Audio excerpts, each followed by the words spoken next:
Mesdames, Mesdemoiselles et Messieurs, une fois de plus, bonjour, bienvenue à cet entretien spécial. C'est un entretien spécial parce que nous allons décortiquer de fond en comble l'actualité. Cette actualité, nous allons la décortiquer, pas seulement seul, moi, Peter Tiani, qui suis devant vous, mais aussi avec... il a une double casquette. Il est confrère journaliste, l'un des meilleurs d'ailleurs que vous connaissez assez bien, mais aussi député national. Lui, il vient là où il y a le problème important du pays, le problème qui demande des réponses et même des précisions pour la population congolaise. Les uns l'appellent Mwana Mokolo Lopango, les autres l'appellent Elio, honorable. C'est spécial, je disais que c'est spécial, justement parce que moi et l'honorable, nous recevons aussi une honorable. Elle avait levé l'option de faire une démarche pour voir clair. Vous savez qu'aujourd'hui on parle de l'état de droit, sur le financement de l'État, et aujourd'hui tollé général sur les incidences de sa démarche. Elle, c'est la sénatrice Bijou Ngoya. Bonjour madame la sénatrice. Bonjour monsieur Tiachane. Comment vous allez? Oui, ça va, très bien.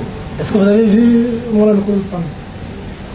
Merci la moni Mwana Lokolo Lopango, honorable. Un mot, les amis. Non, bah, tout ce pays qui a échanger parce que l'envoyé député, lobby, du moins, Mwazanga Matoui, pour l'alité, réseaux sociaux, ils ont atteint, ils ont machine, il y a distribution, il y a cause de mots. En cas, je ne comprenais pas sincèrement. Et puis, Bijou, la sénatrice, moi je le connais, il est billet quand même. Qu'est-ce qui s'est passé? On attendait. Nazalika comme on a photo nazo yo kanan teni neleki. Na butu na comme on a vidéo. Oh. J'ai pas compris na moni ti nazolo. Na live na la muki na moni ezongi. J'ai dit non. On doit entrer en contact avec elle. Toi d'abord qu'est-ce qui s'est passé réellement? Nini et Salemi parce qu'elle a fait 12 ans avec Kengo en tant que sénatrice. Lelo il y a Sika Ibandi, Bisope to Bandi na chambre basse, il faut tout rappeler na Batouté. Bango, Babenga Bango, la chambre des sages. Chambre haute. Pas seulement haute, mais Bato Maye. Donc, Bato Boignan, s'il faut peut-être le dire, parce que sagesse c'est ça. Alors, tout le monde y a un incident de tout le monde. Tu as quand même dû changer, qu'est-ce qui s'est passé? D'accord, honorable. Qu'est-ce qui s'est passé au Sénat? On voit les vidéos. On voit le président du Sénat, on met le pied dans le plat, s'attaquer violemment, on va décortiquer de fond en comble. Mais peut-on savoir aujourd'hui comment vous en êtes arrivé là? Qu'est-ce qui s'est passé? Merci beaucoup Peter. Comme vous le savez, ça fait 12 ans qu'il y a un Katia Sénat. Je crois que les démarches, il y a Oyo sénatrice à Rokiko Sala, Oyo parlementaire, Rokiko Lobaka sénatrice parlementaire. J'ai adressé une lettre à notre bureau du Sénat pour l'éclaircissement. Il y a réhabilitation à notre hémicycle. C'est dans nos prérogatives en tant que sénatrice. Lettre Wana, je crois que c'est ça, parce que la lettre s'est retrouvée dans les réseaux sociaux. Vous savez, de nos jours, on ne sait pas maîtriser les réseaux sociaux. J'ai envoyé mon assistant pour aller déposer la lettre parce que, vous le savez très bien, c'était le 15 à la rentrée parlementaire. Nous tous, qui ne peut pas être content de voir comment est-ce qu'on a réfectionné notre hémicycle. Alors, dans le discours, il y a un thème. À l'oublier mon coqueur. Un thème, c'est Alexis Tambo. Alexis Tambo, notre président. Et mon discours, il a dit que la réflexion de notre hémicycle est respectable qui va donc l'esprit de les procédures et la passation à marché. Mais ce qui m'a mis quand même, j'ai eu cette réflexe la politique, c'est quand le président a dit que APCIBA instruction la première ministre pour dire que et respecter qui procédure normale la passation des marchés et que le premier ministre a fouta sur rubrique investissement du Sénat et que lui-même y veillera. Alors c'est pour cela que j'ai pris cette réflexion et réflexe en tant que politique. J'ai dit, bon, si la procédure a été respectée, moi je suis quand même de la commission ECOFIN, parce qu'il devait quand même procéder, c'est nous de l'ECOFIN, Toyeba, Dengeni et Lekaki. Mais peut-être, Nazala quitté, que je m'approche quand même auprès du bureau pour Toyeba, Makamundenge et Zalaka. Donc, Eza nango exercice nango parlementaire. Nazomi on a coupé l'eau pour la cicater. C'est ainsi que n'a commis en tant que parlementaire, je ne fais qu'exercer mes droits. Natindelier, je crois que la lettre est là. On a déposé ça quel jour? Lundi, hein, le mardi. Et quand on a déposé la lettre le mardi, j'étais chez moi. Le mercredi, directement, je commençais à recevoir aussi la lettre dans mon téléphone sur les réseaux sociaux. Alors là, je me suis quand même indignée. J'ai appelé directement notre rapporteur, M. Kaumba, pour m'indigner, pour dire que non, ça ne peut pas quand même se passer comme ça, parce que je suis en train de voir ma lettre dans des réseaux sociaux. Et pourtant, c'était censé que la lettre se retrouve au bureau, hein, jusqu'à ce que le président a fixé jour et à réponse, parce que dans notre règlement intérieur, article 195, le président avait 7 jours pour me répondre. Alors, 7 jours et aussi là, mardi. Mais les rapporteurs de notre chambre, non, madame, écoute, nous aussi, d'ailleurs, je viens de recevoir ça, on ne comprend pas. Laisse-moi te rappeler, on va voir ce qu'on va faire. On va mener des enquêtes. J'ai dit, ok, ça va. Parce que je me rappelle, les lendemains, la veille, le lundi, on était en plénière.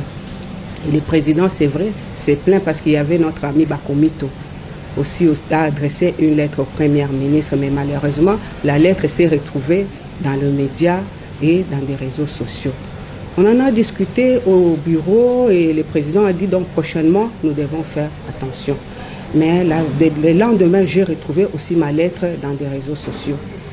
Alors, j'ai dit, ok, ça va, il n'y a pas de problème. Quand le rapporteur m'a répondu comme ça, on a dit, ok, il n'y a pas de problème, Nazozela. Et hier, on avait conférence de président, donc je peux dire plénière, hein, en mode de confinement. Alors, Toké Kuna, pour adopter le calendrier Nabiso, pour inscrire ma matière. Nous sommes allés là-bas. Bon, pour moi, j'attendais que les délais, et comme Atina Soukapo, président, a répondre Ngaï. Parce que j'ai déposé vraiment, Naïeba qui est l'autre côté, vraiment, non, rien du tout. On est arrivé au Sénat, premier point, on a débattu, on a inscrit les matières, on a discuté tout ça, à clore débat. Directement, moi, je m'apprêtais déjà à partir. Et puis, je vois seulement le monsieur qui dit, allez, appelez les journalistes, Bino Bolinga, à sensation. Alors, appelez les journalistes. Ça, c'est lui qui appelle. Oui, les c'est un moment qui demande aux journalistes. Oui.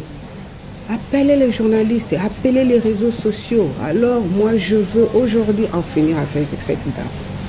Cette dame, Madame Ebele, pour moi, c'est normal. Directement, Madame Goya. Heureusement que tu es en face de moi. Alors, les réseaux sociaux, ça ne sert à rien pour tout. Na répété en gros parce que l'éducation n'a pas permettre une réalité.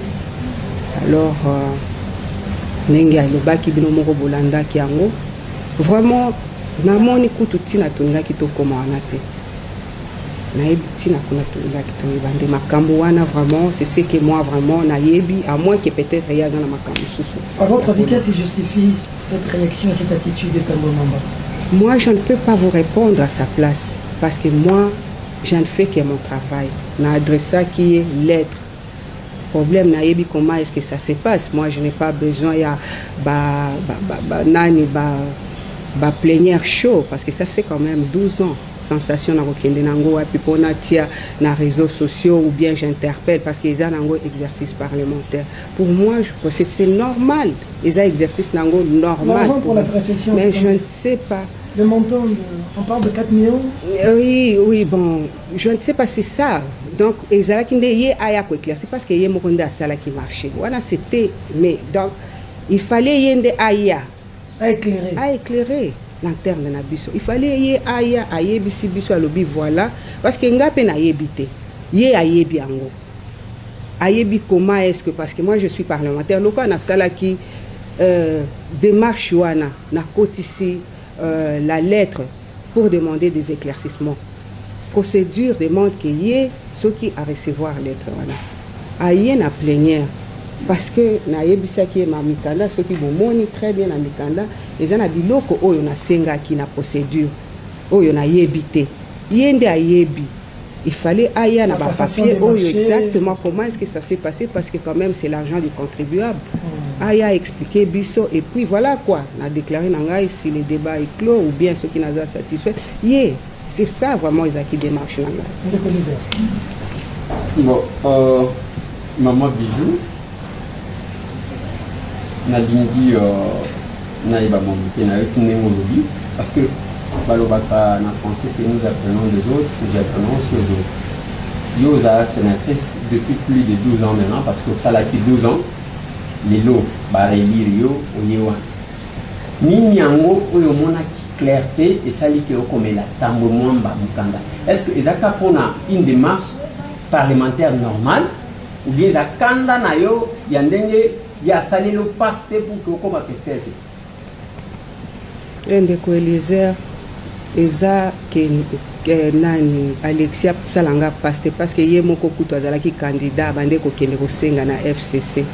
Si ça dépendait que de Alexis nalingaki na kende na senga et soki oyoki alobaki yango très bien Alexis na kende ko senga a soutenir nga ndenge nazaki besoin ya voix na ye na koyebisa ye te ke ye asalanga passe parce que ye là Alexis là attendez aussi ba désigner ye abande ko senga pe ba pesa ye poste wana kanda je dirais que non eza kanda te eza jeu démocratique koyeba ke na mandat oyo eleka na 12 ans oyo nasali na parlement j'étais avec les grands de ces hommes les grands de ce monde les gens qui ont vraiment fait le nom de notre politique.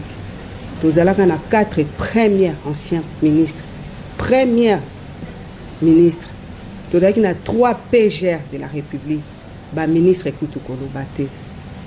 Tant que j'avais vraiment na ibandeliwana na koti na Sénat, na briga kamanda, tango AMP ezamakasi, na isoyongo akufa. Donc pour moi, les AG démocratiques nangai dans un tellement indépendante, dans libre, dans mon esprit à moi, na kendeki nanga et puis toyaka kutuna Moïse Nyarugabo. Ils alaka animosité mon côté, bino moko bolandaka à l'époque de Kengo. Ces gens-là étaient là, ceux qui na kendeki alobi na koti ça. Ils a démarche nango vraiment parlementaire. Ce n'est pas que nazalaki na idée moko parce que papa 12 ans avant dina Sénat wana. Ceux qui n'ont vendu 12 ans à Sénat, naebi bakiti ezalaki ya rouge, ya jaune, tina leto toye komo na ndenge tambwe mwamba akomisi ndenge alobi soki Sénat ya Londres soki ni. D'ailleurs, ezalaki na bwakelaki passe moko ya kitoko poto jeter ba fleur parce que nanu tomelaki te pona hémicycle wana. Ezalaki nde occasion à s'expliquer ce qui ezalaki don, ce qui ezalaki nini a expliqué biso poto loba voilà notre président qu'est-ce qu'il a fait parce que tobete la ka kengo maboko tango to kota ka Sénat bakiti ezalaka ya vert ti kengo eko transformer ango atie bakiti ya jaune ya rouge mlo moko bomona ki ango mais époque ya tambwe mwamba soki pe a transformer ango je crois qu'il faut peto tobete la maboko mais na moni eloko moko te na lobité na poser ba question ezala neti ba non, vraiment ezala qui démarche. J'étais dans le démarche vraiment purement parlementaire. Maman Bijou n'a une chose. Parce que même Bijou tous à la chambre basse, vous avez député. Ce qu'il est là, notre président Janine Mabunda Niasa a quelque chose. Il faut qu'on ait un processus na budget ya que voilà, d'ici quand on vend la kabandeko et comme il boye, tous on a que toko tuko bonisango. Bino na Sénat, bosala ki angote ou bien boyaki, c'était une surprise. Nenge ermongo to sala kamakambu ya bana na Père Noël, bana balali, bana mukaka boyo Père Noël aleka ki na butu, kado mwa pembeni ya mbeto. Ezalaki prévu, to ezalaki prévité. Nini esali que et attirer plus curiosité na yo. Oui, ndeko Elizer ndenge na ebisio.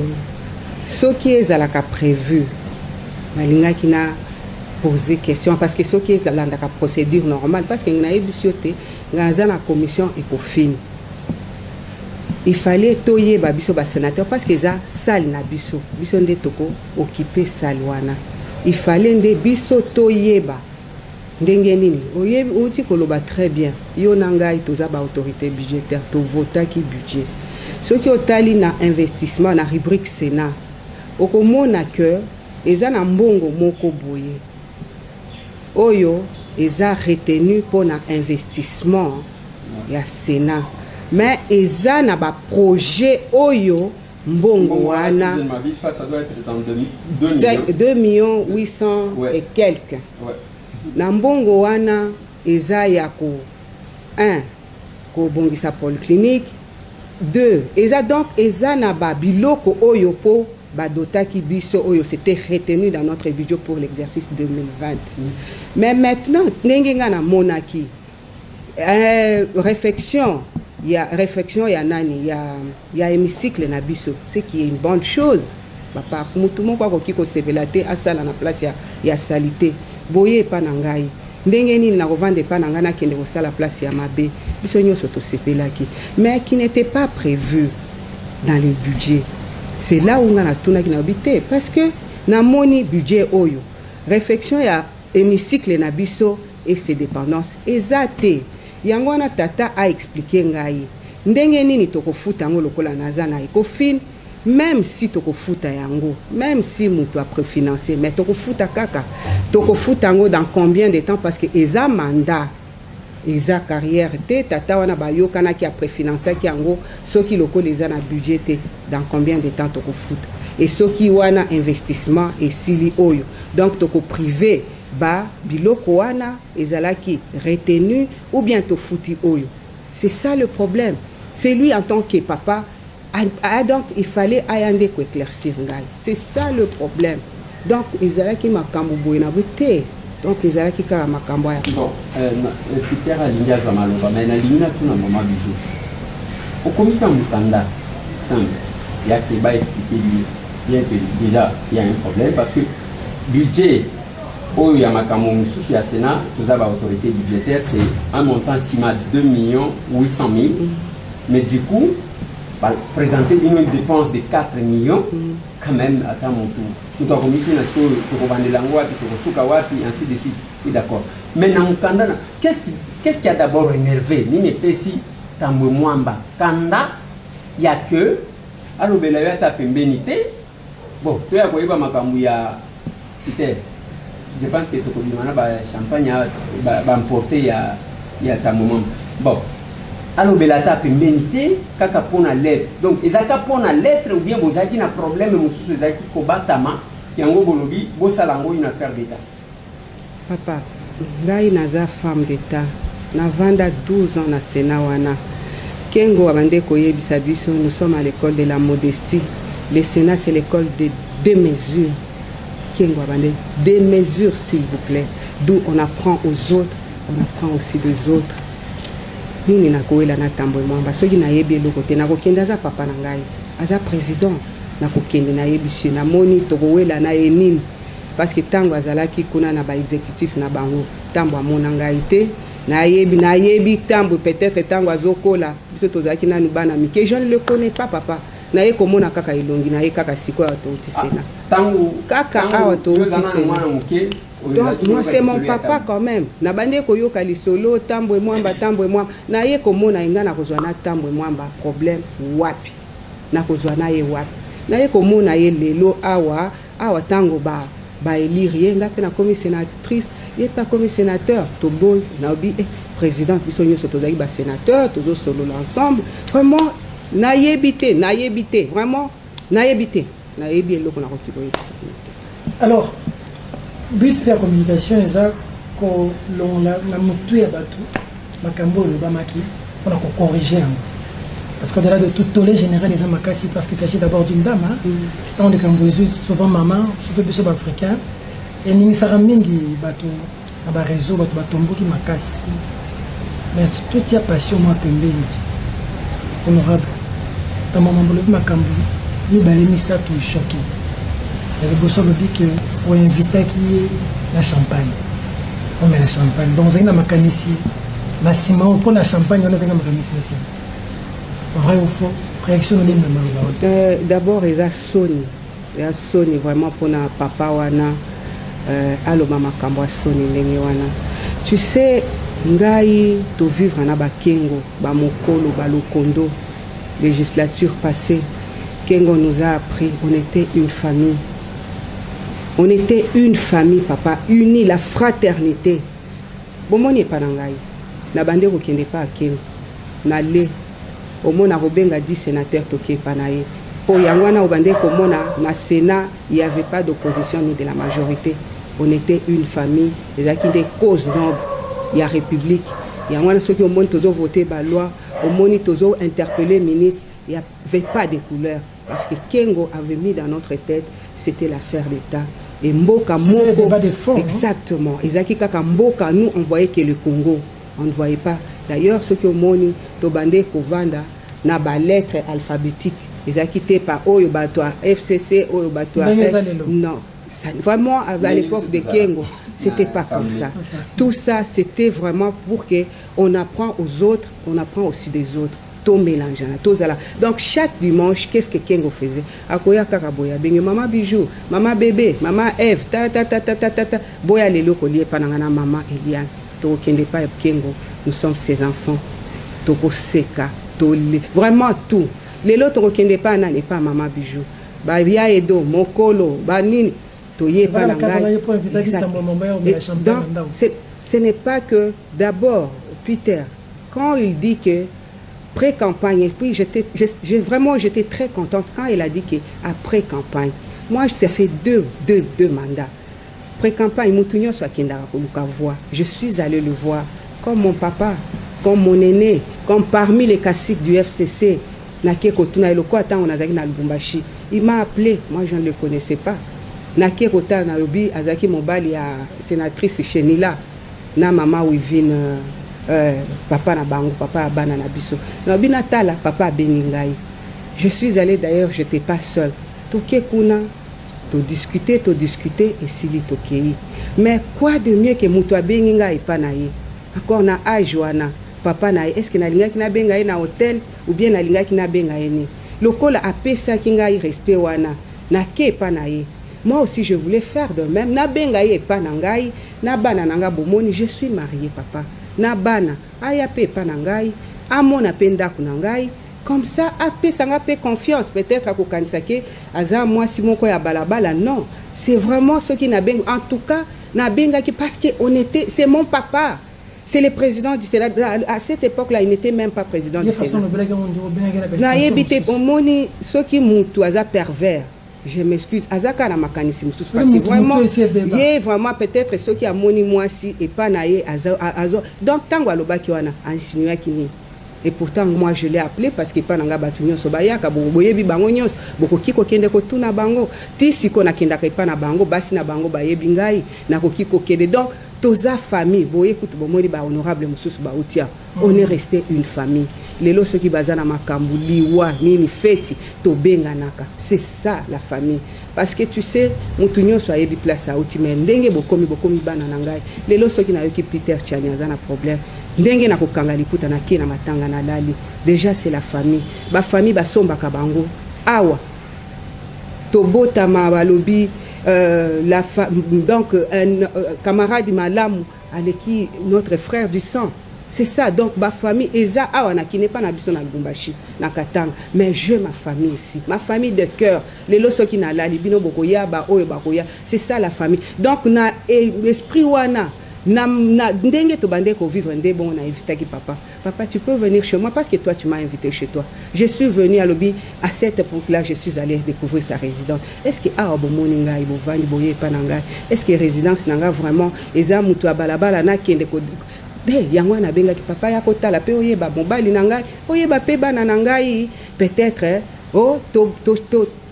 vraiment toko parce que on va faire 5 ans ensemble, peut-être on va se respecter. Kolobana moi si ya bato maman ya bana que tu es d'une moralité douteuse parce que vous insultez gravité papa nakoki koloba je suis meurtrie en tant que femme moni nazaneti mutu oyo akufeli mobali boya koyebisa yete bilonde boyo kiango. Vous ne savez pas parce que moi je peux te dire il y a mon fils qui m'a appelé. Tu sais, en Europe, mon fils est en Europe et ma fille. Ils m'ont appelé. D'ailleurs, j'étais au Sénat. Tango bana nanga batali ba bengi ngai. Oyebi. Donc je me suis nakoki koyebisa binote. Je suis une je m'excuse. Tu sais,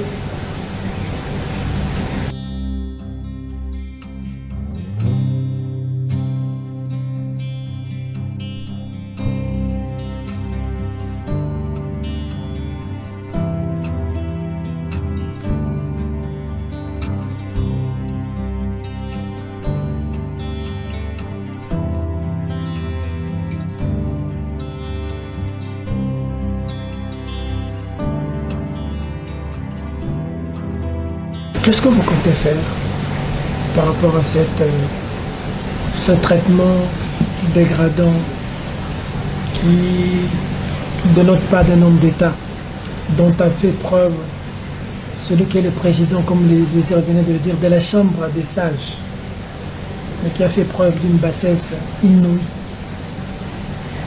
Ce que je compte faire, d'abord, je suis parlementaire. Je lui ai adressé une lettre, il doit d'abord répondre. Parce qu'il faut comme sa procédure, parce que nous sommes quand même les législateurs. Il faut accompagner la lettre à répondre à répondre pour tout clore débat si je ne suis pas satisfaite ou bien je suis satisfaite. Il faut à répondre. Les places Tozali. Donc il a répondu, il n'a pas répondu, mais délai la délai aussi là jusqu'à ce qu'il va me répondre. Moi je veux. Parce que dans un devoir, il y a redevabilité. C'est l'argent des contribuables, papa. C'est de l'argent, c'est toujours l'état de droit. Il y a un état de droit. Si nous voulons contrôler les gouvernements, les entreprises, et que nous ne savons pas contrôler, il y a des casseroles qui traînent encore. Mais comment est-ce que nous allons prétendre contrôler l'entreprise? Non. Nous devons être des modèles, nous devons prêcher par l'exemplarité. Vraiment, moi je veux, parce que wana amemanga na ba débat ya kanivoté.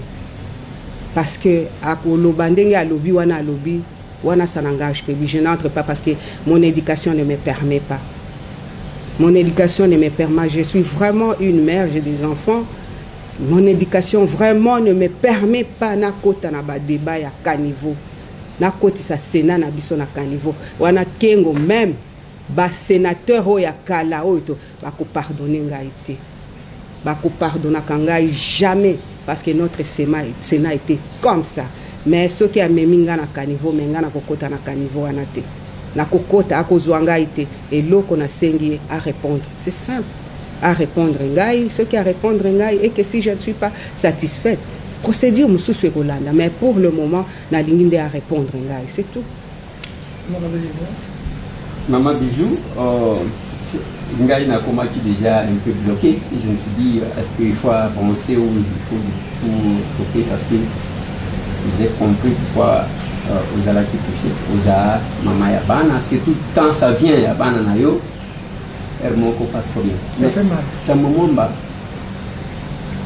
alobi te ke ye moto a traité yo lokola mwasi oyo il y a moralité et légère alors FCC bisika memaki candidature na il sanga relation na bino siko na kati ya FCC parce que au meli quand même relation na bino na kati ya FCC ezandenge nini et position na yo par rapport ya FC sango bozali ndenge nini parce que Tambwe Mwamba n'a fait que rapporter oyo baloba na ye babetele lisolo to mona kana kinga kati nebo kenda kochaka mulongo to ka ke kuna réseau de kakate nebo chaka mulongo soki balobi à gauche à droite à droite alobi kuna tango amemi kuna na kinga kati soki na kinga kati soki eza kinga kati ou bien jelem habité nde bakenda ji koloba ke yo ko quitter par rapport ya ezali evangeli na yo alors relation na yo na famille politique na yo ezandenge wana eza parole ya Tambwe Mwamba comme FCC wana ye moko na justice ekosala makambo nango me ngai wana komema ngai te lokola lobi justice nde akostatue soki eza Tambwe Mwamba ye alobaki ye nde soki akoloba ya FCC ou bien me ngai namoni nde Tambwe Mwamba makambo d'abord ye a répondre makambo wana FCC alobaki wana non ça je n'entre pas ça c'est vraiment me distraire ça c'est me distraire je suis pas là-bas c'est vrai justice et ça la makamna mais hier à répondre ce sont des faux fuyants je n'ai pas besoin de ça maman bijou tant vous autant la justice on nous comprendre d'abord on a quatre on a pour n'a pas poursuivre un sénateur ou un député comme moi il faut une procédure ba lever ba immunité tout ce que vous voulez mais yo za moi si des places ngana zolo ba bande ko ba kolanda biso ba landa ba défenseur ya bana basi aux moi si aux aki omoko surprise ya mukanda okomaki oyoki ezongeli mais tout le monde qui na Sénat wana président basi misusu ya FCC lokola yo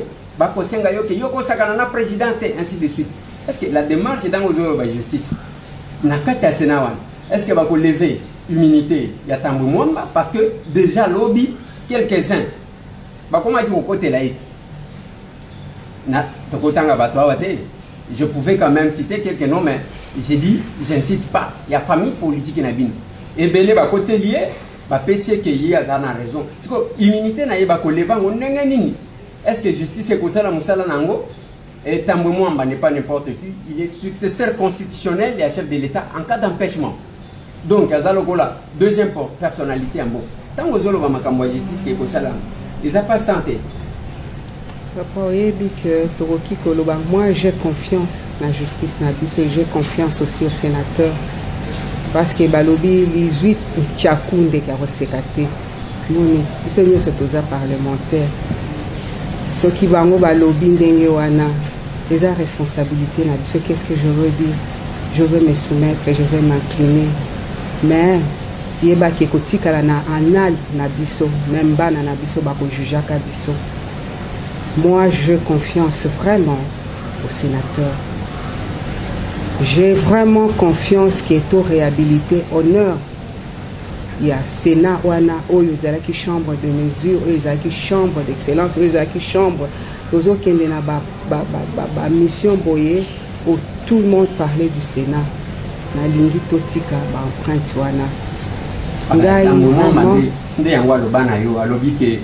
Ngana zote ne kosala frité na zote ne kotika empreinte na éviter ceux qui empruntent yango yo atiki on ne sait pas mais maman bijou na linyo ba kiselo comment après incident ya lui parmi ba kasik ba kambia FCC est-ce que ça quand même na mutu moko a ben parmi ba responsable na zolo ba membre te a ben yo pona koloba ke en tout cas nous compétition na yo makambo a lobby ils ont bisoté, ça n'engage pas FCC ou bien il y a silence radio? Non, j'ai eu vraiment beaucoup de soutien parce que, tu sais, na makamboya politique, nous, on nous a appris, nous ne sommes pas des ennemis, nous sommes que des adversaires. Et dans FCC, j'ai des frères, j'ai des beaux-frères, j'ai des amis. Ce n'est pas que Bangonyo Soba fait là qui ou bien un comportement, il y a Tambwe Mwamba. Non. Bamsous bazala qui choqué. Batumingi babenga kingai. Ils m'ont apporté leur soutien et leur réconfort. Non, je ne parle pas des amis, de frères. Non, des amis parce que pour le moment. Officiel. Non, oui, appel, oui. Officiel, il y a un officiel Mais oui. qui vous appelle en nom de FCC. Exactement. Parce que je parlais avec tous les caciques, les gens du FCC qui m'ont soutenu parce que Balanda qui Makamouana, même ce n'est pas seulement du FCC, même à Tamtoua Balabala Sokiatali Makamouana, c'était inadmissible. Ce n'est pas seulement aux Alana FCC. Makamouana, Salaki, ce n'est pas au nom du FCC. FCC Tinda qui était à Sala Makamouana. Donc Bango Pe Bazala qui surpris parce que Yende Aza président de la chambre. Yende vraiment à présider. Est-ce que Moutoua FCC a continué à répondre Mukanda? Est-ce que Moutoua FCC a tinda qui a réaménagé l'hémicycle local à Lobaki et Zalaki Maloba ya pas ya campagne na ya Lobaki a réhabiliter ango. C'est bien biso nyo soto sala ba campagne to kenda koye bisaba électeur na biso soki bo voter nga na kotonga nzela. Est-ce que c'est pour ça que na kotongela bango nzela na iba mbongo aleta na tongela bato wana nzela pona na satisfaire bango? Non. Bato FCC batinda qui était wana ezaki maloba na ye alobaki ce que les alaki don alinga qui a expliqué biso bijou eza don na pesa ki bino mais eza bato FCC mais nous restons quand même avec des relations et des humains. Ce n'est pas que bango baza FCC nga naza indépendante et que vraiment toza na ba rivalité moko. Non, ils m'ont appelé vraiment les officiels du FCC m'ont appelé vraiment pour vraiment me témoigner leur soutien et leur compassion. Mais place nazo qui la yo maman bijou nazo tike la peut-être la dernière intervention nanga place nazo qui la yo nazo tala tambo mo oli ki tambo mwamba ce qui sana batu basimba kate sukabili eza tatawa na akenda na Assemblée nationale afinga ba député législature obedi afinga ba député bakoyisa yete wana zalaki ministre je crois ya affaires étrangères azongi afingi ba journaliste. Oh, embargo, et Simbate, Bangomo, Bamizongela, même n'est pas ça l'émission. Quelques journalistes recrutés Penzaba Kovanda, Kofinga, ils ont la grande moi. Tatawana, selon ce que nous avons appris. Tant que vous avez une candidature, alors, le sénateur, il a malongate, Zakake. Bon, dans un mandat, il n'y a pas China Rambo, Ayu Rambo, China Rambo. Dans un mandat, il n'y a pas China Rambo.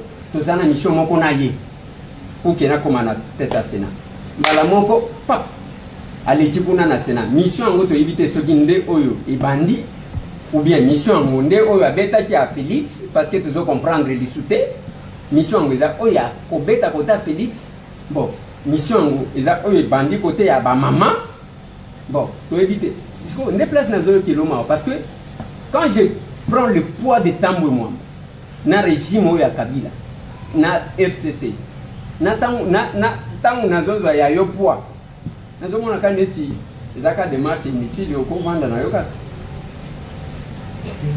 papa de folieze aussi qui sinoyebi makamunyo sezala karasuka otanga histoire ya David na Goliath. Je crois que peut-être moi je peux te renvoyer naza David ya muke. C'est vrai, Tambwe Mwamba, je ne peux pas m'égaler à Tambwe Mwamba. Tambwe Mwamba, d'abord, c'est mon papa. Vu l'âge, là, c'est mon papa.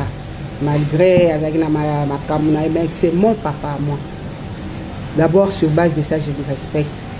Mais ce qui est, à Kanisi Kende, vraiment, à Joana, à Zokende, à Kendaka, vraiment, pour ça, là, sorti na yewana, raté, ou bien, sorti na ye sulfureux na yewana, à Kukuta, na Kananzande. Ganaza David. Et tu sais, dans la vie, il faut lire les signes du temps. Les lots, j'ai fait mon temps. Il faut naïe, à un certain moment savoir s'arrêter. J'étais avec un grand homme que je n'ai jamais oublié qui m'a formé en politique, Banzamukala Isungu. Moi, je suis de l'école de Bordeaux, Banzamukala Isungu, qui est son nom représenté. Ce papa-là me disait, Bijou, tu sais, dans la vie, il faut savoir s'arrêter. Et dans la vie, il faut savoir vraiment faire des compromis et lire le signe du temps. Ce qui est à Boïko, il tang à signe du temps. Nzambe ye moko. Ozosa la politique, ba na pe bazokol. Ba na nae peut-être lelo soki kuna vandi. Je crois qu'il y a zomituna. Nazana elo kwa koyebisa ete mais ayeba que eloko nyonso ezala na ngonga. Tozaki na régime ya époque ya Kabila. À sali 18 ans wana il était homme fort. Lelo azana Sénat. Tozape na époque oyo ya Félix état de droit. Donc eloko nyonso change à Kamango. Donc on doit s'adapter dans la vie. Mais ce qui a kanisi que ndebo ya robanda kosala mais justice Nabiso Ezali, plénière Nabiso, donc les Sénats aussi, nous devons aussi nous assumer en tant que des sénateurs, quoi. Selon vous, Tombo Mwamba est digne d'être président de l'Assemblée du Sénat? Moi, je n'aimerais pas peut-être rentrer, j'ai dit ça qui n'était vraiment indigne. Ça, c'est vraiment, c'était vraiment comment est-ce que hier, comment est-ce que ça s'est passé. Bon, l'avenir nous le dira. L'avenir nous le dira. Que prévoit votre règlement intérieur quand il y a des bavures comme ça, surtout faites par le président du Sénat? Je crois qu'il y a d'abord la commission des sages et il y a aussi la procédure d'aller à la justice parce que là, il y a qui flagrance. Il y a qui vraiment flagrance. Donc il y a toute une procédure là. Et je crois d'abord il y a commission des sages, si les flagrances est fort là, il faut vraiment aller à la justice, lever des immunités, tout ça. Est-ce que vous êtes fier d'avoir un président du Sénat qui a ordonné l'abattage d'un avion des Congolais? Ça, je n'entre pas parce que c'est un dossier que moi je ne maîtrise pas. Il y a la justice. Il y a des problèmes en Belgique jusqu'aujourd'hui. Ça a fait une interview, ordonné qu'on abatte un avion. Ça, je n'aimerais pas entrer dans son jeu. Ça, c'est son problème avec la justice parce que quand il a battu dans l'avion, j'étais pas ni dans l'FCC, ni dans l'RCD, ni quoi que ce soit. J'étais vraiment dans mon Katanga natal là, en train d'étudier à l'université. Vraiment, c'est à lui qui s'explique parce qu'il est là. Si la justice estime qu'il doit être ici au Congo et qu'on ne l'arrête pas. Donc moi, je ne peux pas faire un commentaire vraiment pour la justice. D'accord, nous sommes en train de chuter. Lézard pourra peut-être poser une question aussi, le Vous avez l'impression que la femme congolaise, surtout en politique, est toujours marginalisée? Est-ce que vous avez l'impression que c'est parce que vous êtes femme que cette situation vous est arrivée? Si vous étiez peut-être homme, ça aurait été différent? Non, pas du tout. Pas du tout. Moi, vraiment, je ne m'estime pas parce que je suis femme et qu'on peut me martyriser. Non, je dois me défendre. Je suis sénateur au même titre qu'État Mwamba parce que lui a été élu comme moi. Donc, c'est à moi de me défendre. Moi, je ne peux pas vraiment marginaliser. Nous devons vraiment nous prendre, et avec tout ce qui nous arrive, je crois que c'est à nous maintenant de prendre conscience que nous sommes arrivés au niveau où nous devons nous soutenir pour faire face à tout ce qu'on dit de nous. Comment les enfants, après ça, comment ils vivent avec ça? C'est vrai, c'est vraiment, surtout j'ai mon fils d'ailleurs qui vient de terminer son université à l'ULB, il est en Belgique, c'est lui d'ailleurs qui m'a, moi je ne savais pas, c'était en direct, directement avec les réseaux sociaux, lui était là directement, il m'a appelé et voilà quoi, maman, qu'est-ce qui se passe? Alors quand là j'étais montée, c'est quand mon fils m'a envoyé les messages, là vraiment je me suis vue comme si on m'a dépouillé de quelque chose et que j'étais nue là. Vraiment, c'est pour cela que vous m'avez vu, je me suis calmée et je n'ai rien dit parce que qu'est-ce que je vais expliquer à mon fils? C'est ça l'héritage qu'on vous laisse parce que je sais que mon fils adore la politique et qu'est-ce que je vais lui donner? C'est ça vraiment l'héritage, l'opprobre qu'on a jeté sur ma maman parce que nous faisons la politique, nous devons être vraiment traînés dans la boue comme ça et là je n'aimerais pas vraiment laisser vraiment l'héritage parce que je sais que toi tu aimes bien la politique. Quel exemple, quel conseil je peux te donner si toi-même tu as regardé? Nous devons être quand même des modèles. Nous devons vraiment vous laisser, vous léguer vraiment ces pays, ces beaux pays que nous avons. Nous avons que ça. Si vraiment nous-mêmes, nous ne savons pas la valeur, si nous ne savons pas vraiment nous maîtriser, je crois que c'est triste, mais il faut que vraiment que ça s'arrête pour que vous soyez fiers de nous. Il y a des erreurs que nous avons faites. Il ne faut pas vraiment qu'on vous lègue ça. Si je vous demandais de parler à vos enfants, à travers eux, tous les Congolais, mais à vos enfants, de par votre image qui a été salie, si vous voulez, faites comme si vous parliez seulement à votre garçon qui vous avait appelé. Faites cet exercice à la caméra. Qu'est-ce que vous pouvez lui dire maintenant? Donc, je peux dire à mon fils que dans la vie, il y a toujours un martyr pour montrer la voie aux autres. Il y a toujours quelqu'un qui passe devant pour que les autres aussi puissent peut-être s'exprimer. Si c'est moi qui est martyr ou bien qui est mal comprise, pour que les autres prennent conscience, pourquoi pas? Parce que Je crois que c'est Chirac qui disait que la démocratie ici chez nous, en Afrique, c'est un denrée qui coûte très cher. Tu vois, si c'est moi peut-être qui va y passer pour que Tambwe Mwamba prenne conscience que tout ce qu'il faisait c'est mauvais, je suis prête à accepter que mon fils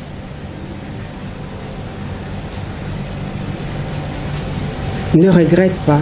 Je crois que est armé aya amona Congo nini oyo ezozelaye qu'il vienne, le Congo a besoin de lui. Ce n'est pas parce que Makambo et les Kaki que nous devons nous tutoyer sur notre sort. Non, par contre, ça nous donne la force d'aller de l'avant pour combattre les antivaleurs. Parce que c'est pas ça la politique. C'est pas la politique. La politique élève une nation. C'est ce que je peux dire à mon fils. Maman Bijou, tuzana suka. Otala kaka boye lokola ndoto parce bien que ngana biki tata wana kosala moto. Otala kaka boye lokola ndoto la muki. Atem nde boye ozobenga eti. Ebite se la pesa ba tout monde. Otala kaka boye Tambwe Mwamba changer bongoli mutema asenjo bolisi. Au stopper des marches. Au stopper Kanda. Pour tourner page, bien amis. Admettons, le rôle en d'autres, mais je sais que pour na Salima, bon, on a évité Tatawa. Autant la gagne le rôle en d'autres, boye, à Zongi Moto, à Senjo Bolis. Position na yo. Papa, Aza Mutoye bi Nganaza maman. Nakoki koye bisayo te lelo. Ce n'est pas pour moi. Ngana goleka. Mais il faut image ya Sénat etika. Il faut te rehausser l'image ya Sénat wana. Akosenga nde bijou ngai. Maman sénatrice Goya que je suis pardon. Mais pour na Congo na biso parce que il faut pas oublier Élysée Makambo et les Kaki.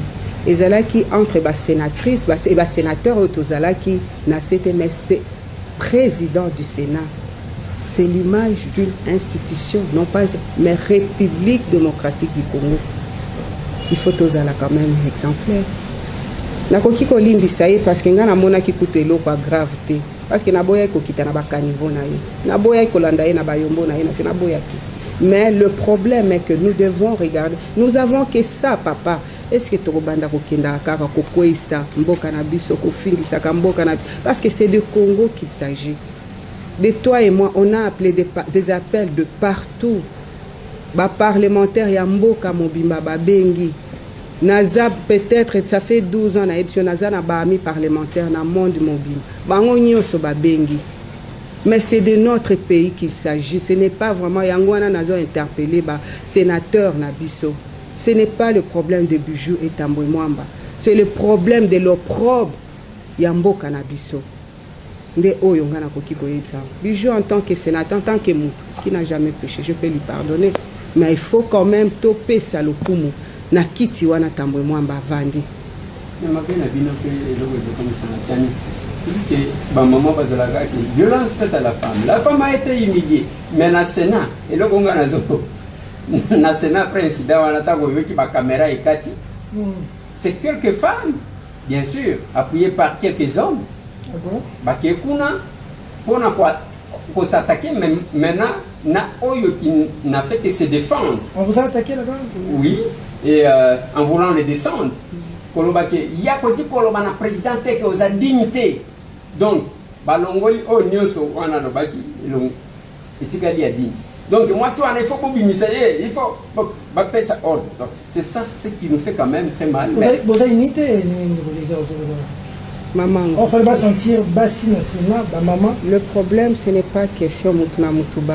Tu veux venir pas patiner policier de Misangai pour vous dire vraiment tout qui vraiment. Après c'est quand on a policier de Misangai. Après qu'est-ce qui s'est passé? Bon, à quitter.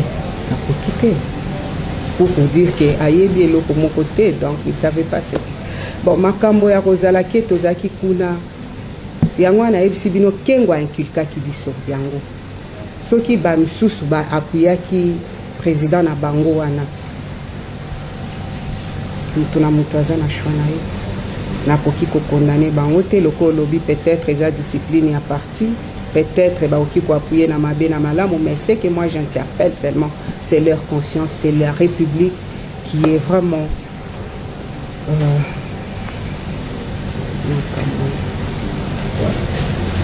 Merci.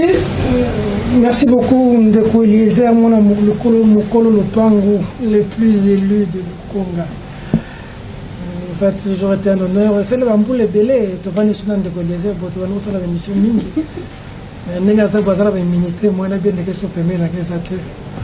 Maman, merci Mingi. Merci, papa. Nous sommes des journalistes engagés. Toi, pas journaliste, c'est hypocrisie. Toi, hypocrite. Pour au Benga, et l'eau qu'on a comme bon nom. Ce qui vient de se passer au Sénat est une honte pour le pays. Le président du Sénat vient de cracher sur l'image du Sénat, la République démocratique du pays. Fort malheureusement. Et nous osons croire que dans les jours à venir, le Sénat pourra redorer son blason thermique. Parce qu'aujourd'hui, par rapport à tout ce qui s'est dit, même dans les réseaux, c'est la catastrophe. À vous et à toutes les femmes congolaises, vous avez le soutien de tous les hommes réfléchis et de valeur qui veulent un Congo beau, uni et prospère, comme l'a dit Lumumba. Un Congo qui va changer, comme d'ailleurs est en train de se battre l'honorable Eliezer Tambo à l'Assemblée nationale. Mesdames, Mesdemoiselles et Messieurs, cette émission est terminée. Au revoir.